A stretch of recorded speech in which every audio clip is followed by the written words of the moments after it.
जय हिंद। कैसे हैं आप लोग? आज हम लोग इस वीडियो में 12वीं कक्षा के अर्थशास्त्र विषय के चैप्टर नंबर 13 पर परिचर्चा करेंगे। अर्थशास्त्र चैप्टर नंबर 13, जिसका नाम है पूर्ण प्रतियोगिता में बाजार संतुलन एवं मांग तथा पूर्ति परिवर्तनों का प्रभाव। मतलब जान ले, आज के हमारे परिचर्चा का जो विषय वस्तु है उसका नाम है पूर्ण प्रतियोगिता तथा एकाधिकार के बाजार में कीमत संतुलन। पूर्ण प्रतियोगिता के बाजार में और एकाधिकार के बाजार में कीमत का संतुलन कैसे होता है, इसी पर हम सब परिचर्चा करेंगे। तो सबसे पहले जानेंगे संतुलन क्या है, फिर जानेंगे संतुलित कीमत क्या है। संतुलन क्या है या संतुलित कीमत क्या है? तो साधारण बोलचाल की भाषा में संतुलन का मतलब होता है परिवर्तन का अभाव। किसी अर्थव्यवस्था में या किसी व्यक्ति के जीवन में किसी प्रकार का परिवर्तन न होना, किसी प्रकार का चेंजिंग न होना, किसी प्रकार का बदलाव न होना संतुलन कहलाता है।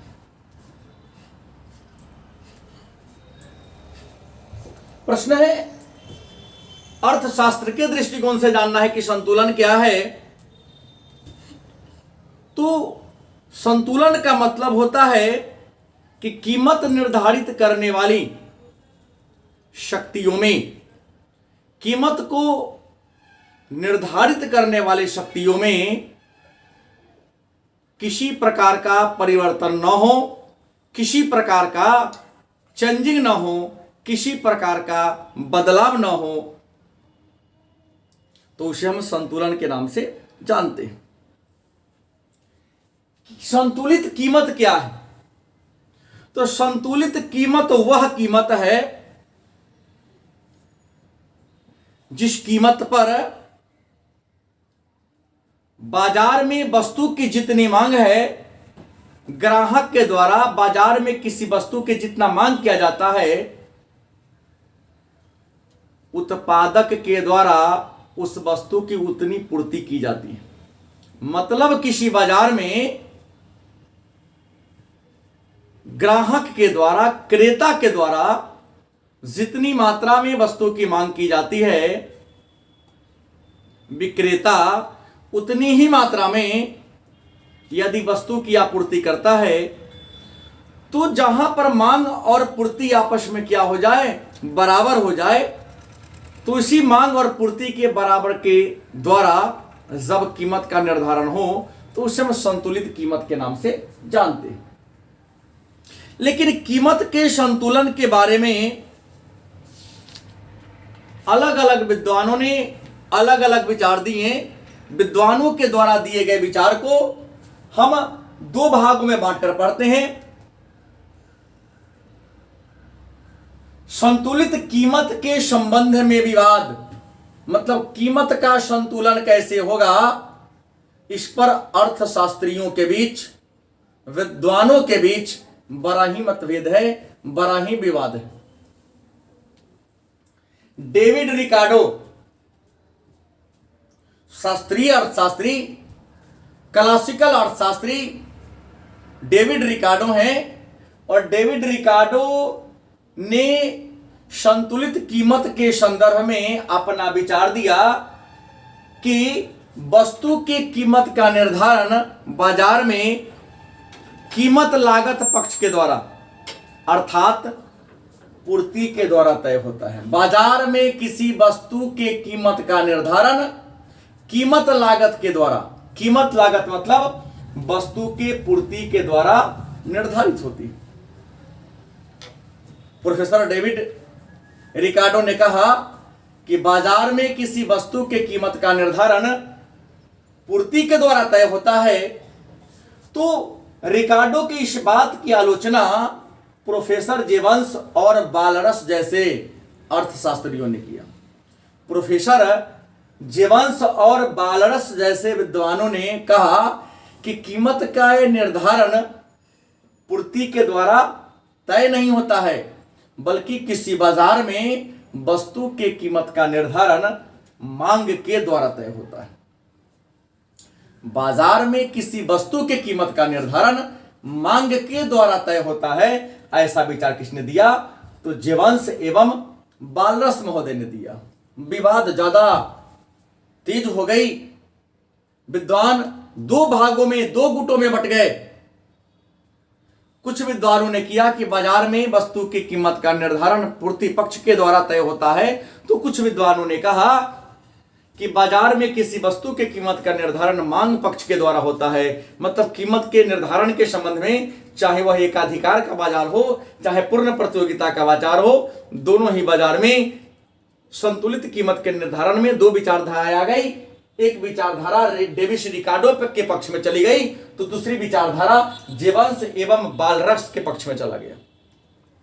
रिकार्डो और उसके समर्थकों का विचार था कि कीमत का निर्धारण पूर्ति पक्ष के द्वारा तय होता है, वहीं जेवंस एवं बालरस का विचार था कि नहीं, कीमत का निर्धारण पर मांग पक्ष का प्रभाव पड़ता है। लेकिन डेविड रिकार्डो और जेवंस तथा बालरस के विवादों को दूर करने के लिए प्रोफेसर मार्शल ने एक नया विचार दिया। मतलब संतुलित कीमत के जो विवाद था, उस विवाद को दूर करने के लिए, या विवाद, उन विवादों के बीच ही प्रोफेसर मार्शल ने संतुलित कीमत के विवाद को दूर करते हुए अपना एक नया सिद्धांत, अपना एक नया विचार प्रस्तुत किया। उस विचार को मांग एवं पूर्ति सिद्धांत के नाम से जानते हैं। प्रोफेसर मार्शल आए और कीमत के निर्धारण के संबंध में अपना जो विचार दिया, उस विचार को मांग और पूर्ति के सिद्धांत के नाम से जानते हैं। प्रोफेसर मार्शल ने कहा कि किसी भी बाजार में वस्तु की कीमत का निर्धारण न तो अकेला मांग पक्ष के द्वारा तय होता है और न ही अकेला पूर्ति पक्ष के द्वारा तय होता है। मतलब जहां पर वस्तु की मांग और वस्तु की पूर्ति आपस में बराबर हो जाए, तो चाहे वह बाजार कोई भी हो, चाहे वह पूर्ण प्रतियोगिता का बाजार हो, चाहे एकाधिकार का बाजार हो, दोनों ही बाजार में जिस बिंदु पर मांग और पूर्ति आपस में क्या हो जाए, बराबर हो जाए, वहीं पर वस्तु के कीमत का क्या होता है, निर्धारण होता है। मन में प्रश्न होगा कि मार्शल ने कीमत के निर्धारण के संबंध में, उससे पहले दो बातें थी कि कीमत का निर्धारण मांग पक्ष के द्वारा होता है पूर्ण प्रतियोगिता में। कुछ विद्वानों ने कहा कि नहीं, कीमत का निर्धारण पूर्ति पक्ष के द्वारा होता है। कीमत के निर्धारण के मांग पक्ष को समर्थन करने वाले विद्वान डेविड रिकार्डो थे, जेवंस और बालरस थे, और पूर्ति के द्वारा होता है डेविड रिकार्डो थे। दोनों ही विचारों को जोड़कर प्रोफेसर मार्शल ने कहा कि वस्तु की कीमत का निर्धारण मांग और पूर्ति के संतुलन बिंदु पर होता है। अपने सिद्धांत को सिद्ध करने के लिए इन्होंने एक तालिका का निर्माण किया, इस तालिका से एक रेखा चित्र का भी निर्माण किया। तालिका के माध्यम से प्रोफेसर मार्शल ने कहा कि प्रति इकाई कीमत, पूर्ति, मांग और विवरण। प्रति इकाई कीमत मतलब कहता है कि बाजार में यदि वस्तु की प्रति इकाई कीमत है 10 रुपया है, तो 10 रुपया जब बाजार में वस्तु की कीमत है, तो बाजार में वस्तु की पूर्ति कितना है, 100 इकाई।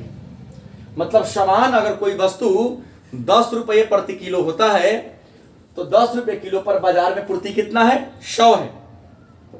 लेकिन जब 100 पूर्ति है, तो वस्तु की मांग कितना है, मात्र 20 है। मतलब अगर सामान का दाम 10 रुपया प्रति किलो है और बाजार में पूर्ति 100 किलो है, तो मात्र 10 ही ऐसे ग्राहक है जो 20 ऐसे ग्राहक है जो 10 रुपये प्रति किलो के हिसाब से वस्तु को खरीदने को तैयार है। मतलब यहां क्या देख पा रहे हैं, पुनः यदि वस्तु की कीमत 10 रुपया से घटकर कितना हो जाती है, 8 रुपया हो जाती है। जब वस्तु की कीमत 10 रुपया से घटकर 8 हो गई, तो विक्रेता क्या सोचता है कि दाम घट गया, तो पूर्ति को भी क्या करते, घटा देते हैं। क्योंकि 10 रुपया था तो पूर्ति किया 100 केजी, 8 रुपया हुआ मतलब दाम घट गया, तो पूर्ति घटाकर क्या कर दिया, 80 कर दिया। तो पूर्ति घटा कर 80 किया, लेकिन यहां पर मांग क्या होती है, बढ़ जाती है। मतलब कीमत ज्यादा होता है तो पूर्ति ज्यादा होती है, लेकिन मांग कम है, कीमत घट रहा है। कीमत यहां 10 से क्या हो गया, 8 हो गया, तो पूर्ति बढ़कर, पूर्ति घटकर 100 से कितना हो गई, 80 हो गई, लेकिन यहां मांग बढ़कर 20 से कितना हो गया, 40 हो गया। लेकिन यहां एक बात हम देख रहे हैं, बात क्या देख रहे हैं कि 10 रुपया पर मांग कितना है, 20, लेकिन पूर्ति कितनी है, 100। लेकिन 8 रुपया पर मांग कितना है, 40, लेकिन पूर्ति कितनी है, 80। मतलब बाजार में 10 रुपये कीमत पर 100 पूर्ति है, लेकिन मांग कितना है, 20 है। तो हम यहां क्या दे सकते हैं, 100 माइनस 20 बराबर 80। कहने का मतलब यहां पूर्ति कितना ज्यादा है, तो यहां पर पूर्ति 80 ज्यादा है। प्रथम स्थिति में पूर्ति कितना ज्यादा है, 80 ज्यादा है। दूसरी स्थिति कहता है कि 8 रुपया है, तो 8 रुपया पर पूर्ति कितना है, 80 है, लेकिन मांग कितना है, 40 है। तो आप यहां क्या दे दीजिए, 80 माइनस 40 बराबर क्या होगा, 40। मतलब प्रथम और दूसरा, जब कीमत 10 है और 8 है, तो दोनों स्थिति में, प्रथम स्थिति में पूर्ति कितना ज्यादा है, 80 ज्यादा है। दूसरी स्थिति में पूर्ति कितना ज्यादा है, तो 40 ज्यादा है। मतलब जितना मांग है उससे पूर्ति क्या है, ज्यादा है। तो इसे हम कहेंगे अतिरेक पूर्ति।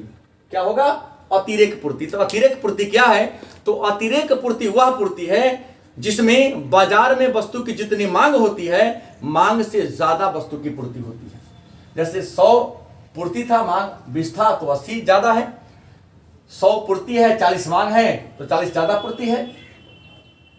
तो क्या कहेंगे, यहां पर अतिरेक पूर्ति है। तो जब पूर्ति ज्यादा हो जाएगा और मांग कम होगा, तो निश्चित है कि वस्तु का मूल्य, वस्तु का भाव क्या हो जाएगा, गिर जाएगा। मांग के नियम के अनुसार कि वस्तु ज्यादा होती है तो वस्तु का बाजार में भाव क्या होता है, कम हो जाता है। तो यह अतिरिक्त पूर्ति हो गई। यहां पर अगर कीमत के निर्धारण होगा तो वह बेईमानी होगी, किसके साथ, विक्रेता के साथ। लेकिन पुनः वस्तु का कीमत गिरकर 8 रुपया से 6 रुपया हो जाता है। मैंने पहले 10 से 8, 8 से कितना हो गया, 6। तो 6 रुपये प्रति इकाई यदि वस्तु की कीमत है, तो वस्तु की पूर्ति कितनी होती है, 60। वस्तु की पूर्ति कितनी हो गई, 60, और मांग भी कितना हो गया, 60। मतलब बाजार में वस्तु की जितनी आपूर्ति है, यदि उतना ही मात्रा में मांग हो गया, तो यहां पर पूर्ति भी 60 है और मांग भी क्या है, 60 है। तो इसे क्या कहेंगे, संतुलित दशा कहेंगे। क्या कहेंगे, संतुलित दशा। मतलब जितना बाजार में वस्तु है उतना ग्राहक भी खरीदने को क्या है, तैयार। दूसरा, कीमत यदि घटकर 4 हो गया, कीमत घटकर क्या हो गया, 4 हो गया, तो पूर्ति भी घट जाएगा। क्योंकि पहले ही बता चुका हूं कि पूर्ति का नियम कहता है कि कीमत और पूर्ति में धनात्मक संबंध है, और मांग के नियम के अनुसार पूर्ति और कीमत में, मांग और पूर्ति में ऋणात्मक संबंध है। तो जब कीमत घटकर 4 हो गया, तो पूर्ति भी घटकर कितनी हो गई, 40 हो गई। लेकिन जब कीमत घट गया तो सब जानता, सोचता है कि कम कीमत पर ज्यादा डिमांड कर ले। तो यहां पर जब कीमत 4 रुपया हो गया, पूर्ति 40 है, तो डिमांड बढ़कर क्या हो गया, 80 हो जाता है। मतलब कम कीमत पर लोग ज्यादा खरीदना चाहते हैं। तो यहां पर क्या हो गया, पूर्ति 40 है, लेकिन मांग कितना है, 80 है। मतलब पूर्ति कम है, मांग क्या है, ज्यादा है। तो इसे अतिरेक मांग, मतलब ज्यादा मांग कहेंगे। पुनः दाम घटकर 2 रुपया हो जाता है। तो अगर उत्पादक, विक्रेता अगर बाजार में अपने सामान को लाएगा तो घाटा होगा ना, क्योंकि कम दाम मिल रहा है। तो दाम घटकर 4 से पुनः कितनी हो जाती है, 2 रुपया हो जाती है। तो कम दाम पर बस विक्रेता चाहता है कि बाजार में सामान न ले जाए या कम ले जाए, तो मात्र 20 इकाई पूर्ति करता है। लेकिन 2 रुपया पर वस्तु का डिमांड कितना है, 100 है। मतलब 80 ज्यादा डिमांड है, लेकिन पूर्ति क्या है, कम है। तो इसे हम अतिरेक मांग के नाम से जानते हैं। मतलब दाम कम होता है तो लोग डिमांड ज्यादा कर देता है, लेकिन दाम ज्यादा है तो लोग डिमांड क्या कर देता है, कम कर देता है। लेकिन यहां 6 वाला कीमत यह दर्शा रहा है कि जितना पूर्ति है उतना ही क्या है, मांग है। तो जहां पर मांग और पूर्ति आपस में बराबर हो, वहीं पर चाहे एकाधिकार का बाजार हो, चाहे पूर्ण प्रतियोगिता का बाजार हो, कीमत का निर्धारण होता है। इस तालिका को हम रेखा चित्र के द्वारा भी तय कर सकते हैं। रेखा चित्र में हमने क्या देखा कि वो y रेखा पर वस्तु के मूल्य को दर्शाया गया है। हमने ये जो कीमत है 10, 8, 6, 4, 2, इसको वाई ओ रेखा पर दर्शा दिया, और वस्तु की जो मात्रा है उसको हमने ओ एक्स रेखा पर दर्शा दिया। रेखा चित्र में ये जो डीडी रेखा है, डीडी रेखा है वह डिमांड की रेखा है, डीडी रेखा डिमांड की रेखा है, और ये जो है बायां होगा, ये क्या होगा, दायां होगा, ये ऊपर है, ये क्या है, नीचा है। तो डिमांड की रेखा हमेशा ऊपर से नीचा, बायां से दायां की ओर गिरती है, ऊपर से नीचा या बायां से दाहिना की ओर गिरती है। बायां से दायां या ऊपर से नीचा की ओर गिरती मांग की रेखा यह तय करती है, यह कहती है कि ऊंची कीमत पर कम मांग और कम कीमत पर ज्यादा मांग। लेकिन ये जो सीधी वाली रेखा गुजरी है सप्लाई की रेखा है, पूर्ति की रेखा है, और पूर्ति की रेखा कहती है कि जैसे जैसे बाजार में वस्तु की कीमत बढ़ती जाती है वस्तु की पूर्ति भी क्या होती है, बढ़ती जाती है। मतलब कम दाम पर कम पूर्ति, अधिक दाम पर अधिक पूर्ति। तो यहां डिमांड की रेखा डी जो है वह डिमांड की रेखा है, और ये जो एस है वह सप्लाई की रेखा है, पूर्ति की रेखा है। तो डिमांड की रेखा और पूर्ति की रेखा एक दूसरे को कहां काट रही है, ई बिंदु पर काट रही है, यहां काट रही है। मतलब यहां 6 रुपया कीमत है तो मात्रा कितनी मांग की जा रही है, पूर्ति कितनी है, या मात्रा मांग कितनी है, 60 है। तो डिमांड की रेखा और पूर्ति की रेखा एक दूसरे को ई बिंदु पर काटती है। मतलब जहां 6 रुपया कीमत है तो 60 इकाई मांग है। तो यहीं पर ई बिंदु पर ही पूर्ण प्रतियोगिता चाहे एकाधिकार के बाजार में कीमत का क्या होता है, निर्धारण हो जाता है। दूसरा है प्रोफेसर मार्शल महोदय ने कीमत को निर्धारित करने के लिए संतुलित कीमत में समय तत्व का भी सहारा लिया। कहा कि कीमत के संतुलन में टाइम पीरियड का भी महत्व होता है, समय का भी महत्व होता है। मतलब वस्तु के कीमत के निर्धारण में समय तत्व पर विचार करने वाले जो पहले विद्वान थे उनका नाम था प्रोफेसर मार्शल। प्रोफेसर मार्शल ने कहा कि वस्तु की कीमत समय तत्व के द्वारा भी निर्धारित होती है, समय तत्व के द्वारा भी तय होती है। कैसे होती है? तो प्रोफेसर मार्शल ने समय को 3 वर्गों में बांटा। पहला अति अल्पकाल, माने बहुत कम समय, अति अल्पकाल को भी हम बाजार काल कहते हैं। दूसरा अल्पकाल, मतलब अति अल्पकाल से थोड़ा बड़ा काल होता है। तीसरा है दीर्घकाल, मतलब बहुत लंबा काल। मन में प्रश्न होगा कि अति अल्पकाल में कीमत का निर्धारण कैसे होगा? तो अति अल्पकाल बहुत छोटा काल है, इसे बाजार भी काल भी कहते हैं। अति अल्पकाल में चूंकि समय बहुत कम होता है, टाइम बहुत कम होता है, बाजार में पूर्ति को बढ़ाया नहीं जा सकता है, स्टॉक में परिवर्तन नहीं किया जा सकता है। मार्केट में जितना वस्तु रहेगा उस वस्तु को ही बेचकर कीमत को वसूला जा सकता है। तो अल्पकाल के बाजार में क्या होता है, कीमत का निर्धारण कैसे होता है? तो जब कभी वस्तु की पूर्ति कम हो जाती है और मांग ज्यादा हो जाती है तो विक्रेता क्या करते हैं, वस्तु के दाम को बढ़ा देते हैं। अल्पकाल जब समय हो, बहुत थोड़ा समय हो, वस्तु की पूर्ति कम है लेकिन वस्तु का मांग क्या है, ज्यादा है, तो विक्रेता क्या करते हैं, वस्तु की कीमत को बढ़ा देते हैं। और वस्तु की कीमत को बढ़ा देते हैं, इसका परिणाम यह होता है कि जो इंसान 1.5 किलो सामान खरीदने वाला है, 1 केजी सामान खरीदने वाला है, वह 1 केजी के बदले 750 ग्राम या 500 ग्राम खरीदता है।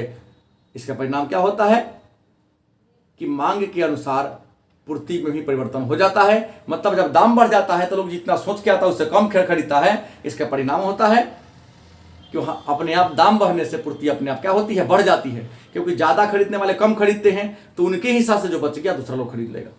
तो अल्पकाल में पूर्ति को बढ़ाना संभव नहीं है, तो दाम को बढ़ाकर पूर्ति को मैनेज करके अधिक मुनाफा कमा लेते हैं। दूसरा अल्पकाल कहता है। तो अल्पकाल की जो समय अवधि है वह अति अल्पकाल से थोड़ा सा क्या है, ज्यादा है। हालांकि यहां भी आवश्यकता के अनुसार पूर्ति की मात्रा में परिवर्तन करना संभव नहीं है, लेकिन अल्प मात्रा में जो हमने स्टॉक में रखा है उसे स्टॉक से ला करके बाजार में उपलब्ध करा करके पूर्ति में संतुलन लाया जा सकता है। और दीर्घकाल तो बहुत लंबा काल होता है, और दीर्घकाल में एक विक्रेता अपने हिसाब से पूर्ति को घटाकर या बढ़ाकर कीमत में संतुलन लाने का प्रयास कर सकता है। तो ये मार्शल के द्वारा दिया गया विचार है। एक छोटा सा प्रश्न आता है, बाजार कीमत एवं सामान्य कीमत। बाजार मूल्य एवं सामान्य मूल्य से कि आप क्या समझते हैं, या प्रश्न को चेंज करके पूछता है कि बाजार मूल्य सामान्य मूल्य के चारों ओर चक्कर काटती है कैसे। बाजार मूल्य एवं सामान्य मूल्य क्या है, अथवा यह प्रश्न करेगा बाजार मूल्य सामान्य मूल्य के चारों ओर चक्कर काटती है कैसे। तो हमने यहां पर एक चित्र बनाया। यह चित्र ही पूरे प्रश्नों को सॉल्व कर रही है कि चित्र में OY रेखा पर मूल्य को और OX रेखा पर समय काल को, टाइम पीरियड को दर्शा दिया है।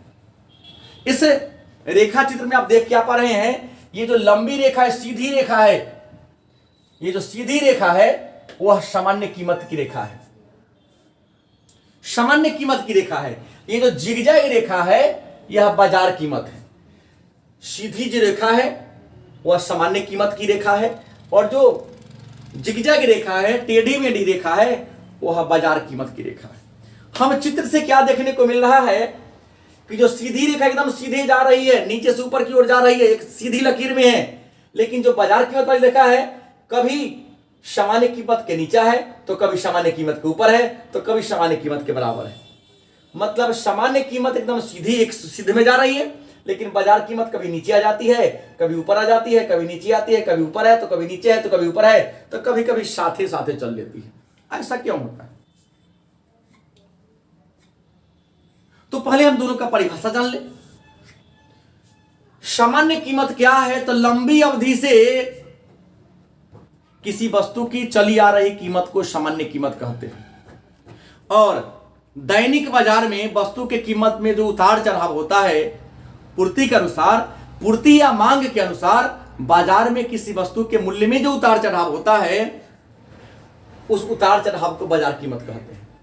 तो सामान्य कीमत हमेशा स्थिर होता है, सामान्य कीमत हमेशा क्या होता है, स्थिर होता है। लेकिन कभी कभी होता क्या है, अचानक बाजार में वस्तु की पूर्ति कम है, वस्तु की पूर्ति क्या है, कम है, और ग्राहक ज्यादा आ गया, तो जो बाजार कीमत है वह सामान्य कीमत से कहां उठ जाता है, ऊपर उठ जाता है। लेकिन कभी कभी वस्तु की पूर्ति कम हो गई, वस्तु की पूर्ति क्या हो गई, ज्यादा हो गई, वस्तु की पूर्ति ज्यादा हो गई, लेकिन ग्राहक जो है, खरीदने वाले जो है क्या हो गए, कम हो गए।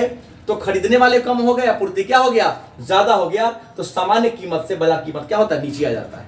मतलब बाजार कीमत सामान्य कीमत के इर्द गिर्द चक्कर काटती है, क्योंकि बाजार में वस्तु की पूर्ति हमेशा एक समान नहीं होती। जितना मांग है, अगर मांग के अनुसार वस्तु की पूर्ति होगी तो बाजार कीमत और सामान्य कीमत दोनों एक सीधे में चलेगी, बराबर चलेगी, साथ साथ चलेगी।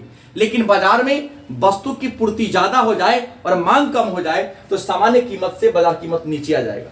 लेकिन कभी कभी होता है कि बाजार में वस्तु की पूर्ति कम हो जाए और मांग क्या हो जाए, ज्यादा हो जाए, तो बाजार कीमत जो है सामान्य कीमत से क्या होता है, ऊपर चल जाता है। तो बाजार कीमत और सामान्य कीमत यही कहता है। और बाजार कीमत सामान्य कीमत के इर्द गिर्द इसलिए चक्कर काटती है क्योंकि बाजार में वस्तु की पूर्ति और मांग हमेशा एक समान नहीं होता है। मांग कम है, पूर्ति ज्यादा है, मांग कम है, पूर्ति ज्यादा है, तो बाजार कीमत सामान्य कीमत से नीचे होगा, और पूर्ति कम है, मांग ज्यादा है, तो बाजार कीमत सामान्य कीमत से ऊपर चल जाएगा। इसलिए विद्वानों ने लिखा बाजार मूल्य सामान्य मूल्य के इर्द गिर्द चक्कर काटती है। और एकाधिकार में कीमत का निर्धारण भी 3 बातों पर होता है। एकाधिकार की परिभाषा तो हमने कल के ही क्लास में दिया था कि एकाधिकार का मतलब होता है एक का अधिकार। जब किसी बाजार में किसी वस्तु के केवल और केवल एक ही उत्पादक हो, विक्रेता कई हो सकते हैं, लेकिन उत्पादक एक ही हो, तो उस बाजार को एकाधिकार का बाजार कहते हैं। हालांकि एकाधिकार का बाजार एक काल्पनिक विचार है, किसी भी बाजार में यह दशा देखने को नहीं मिलती है। तो एकाधिकार के बाजार में कीमत के निर्धारण की बात करते हैं सामान्य लाभ की दशा में, सामान्य लाभ की दशा में, सामान्य लाभ की दशा में और हानि की दशा में। तो सामान्य लाभ की बात करते हैं तो एकाधिकार के बाजार में सामान्य लाभ क्या मतलब होता है कि एकाधिकारी अल्पकाल में भी हानि कभी नहीं सहता है। अल्पकाल में भी, समय कम है, वहां भी वस्तु की आपूर्ति को कम करके थोड़ा न थोड़ा क्या कर देगा, लाभ कमा लेगा।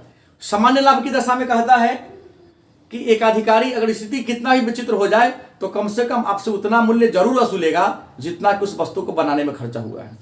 और सामान्य हानि की दशा में लेकिन कभी कभी सिचुएशन ऐसी हो जाती है कि एक अधिकारी को भी हानि उठाना पड़ता है। और हानि उठाना कब पड़ता है?